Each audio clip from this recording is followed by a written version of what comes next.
When you want to use one variable in order to predict another variable, then you can do a simple regression. Simple means that you just have one predictor or one independent variable, and a regression means that you want to predict something. So I'm going to be using how students did on the first quiz in a course to predict how well they did in their final percent grade. To do the regression, you go into Analyze, Regression, Linear, and then you place whatever it is that you want to predict in the dependent variable box. Sometimes this is called a criterion variable. And you place your predictor or your independent variable in the independent variable box.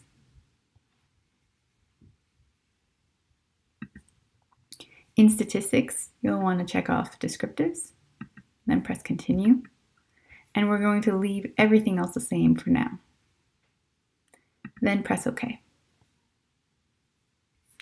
So SPSS gives you a lot of different tables. The first one is the descriptive statistics that we requested. So you'll get the means and standard deviation for both variables. Both of your variables in a regression should be scale or continuous variables. After that, you will get the correlations, or the correlation between your predictor variable and your dependent variable. Here it says that our correlation is 0.818, which means a positive relationship, and this relationship is significant based on the significance value here. This next table refers to our model and which variables have been entered and removed using a method called enter.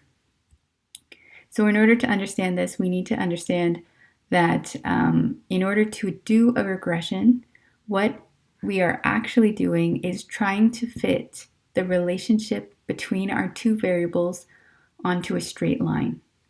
So our simple equation for a line looks like this: y equals mx plus b, where y is our dependent variable, x is our independent variable, and b is some sort of intercept or constant. So the m in this equation is the slope, or the coefficient, the relationship between our dependent variable and our independent variable. So basically, if we were to plot our two variables here and stick a line of best fit through that data, then that line is basically our model or our representation of the data. So what this is saying is that we have one model, one line, and we are entering one variable, quiz 1. We haven't removed any variables, and this method of entering and forcing all the variables that you entered to be in the equation is called the enter method. This is just a simple regression, so we only have one independent variable and only one model. After that, you get the model summary, which indicates the relationship between the independent and dependent variables. In this case, we only have one independent variable, or one predictor variable, which means that this R here is going to be the exact same as our correlation between those two variables. Afterwards, we get the significance of our model. This table indicates, because this p-value is less than 0.05, that our model is significant, which means that our line, or our equation for a line, can be used to represent our data. The residual is the error.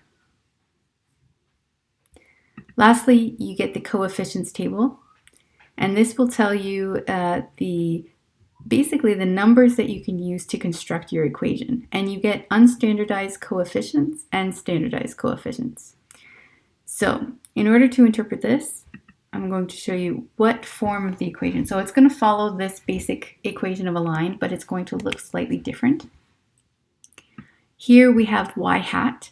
Whenever you see a hat on top of a variable, it means that it's being predicted. So this is saying that our dependent variable is final percent grade, and that's the variable that we're interested in predicting.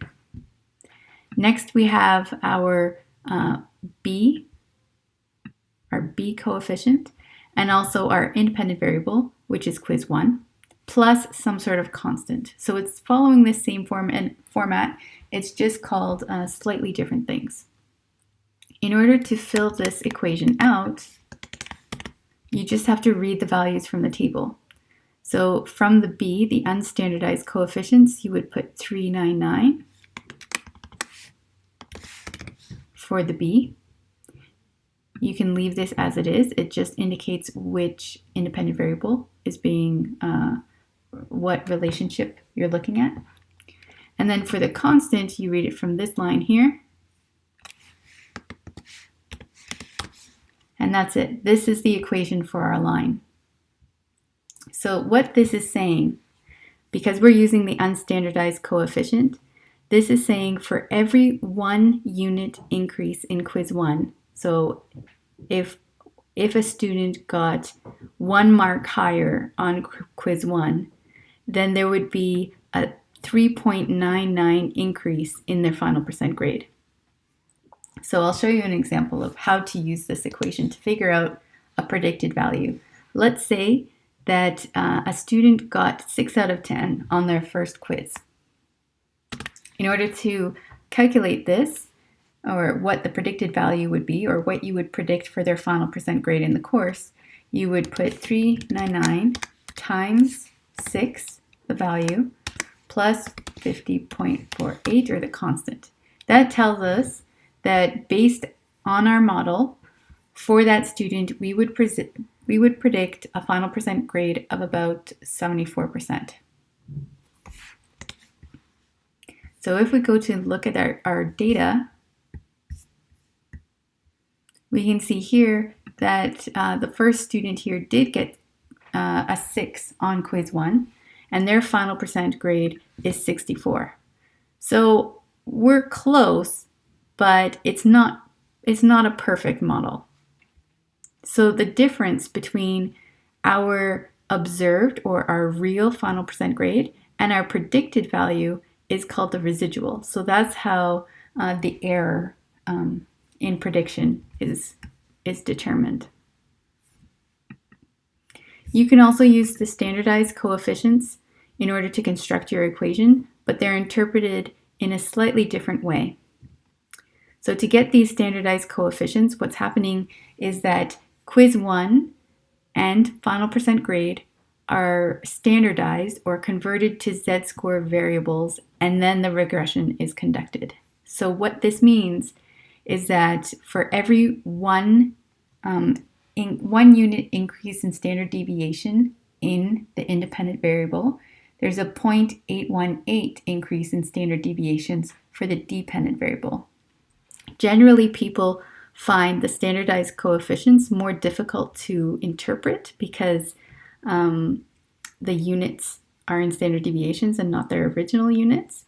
But if you were to do comparisons across groups, then you would need to use the standardized coefficients.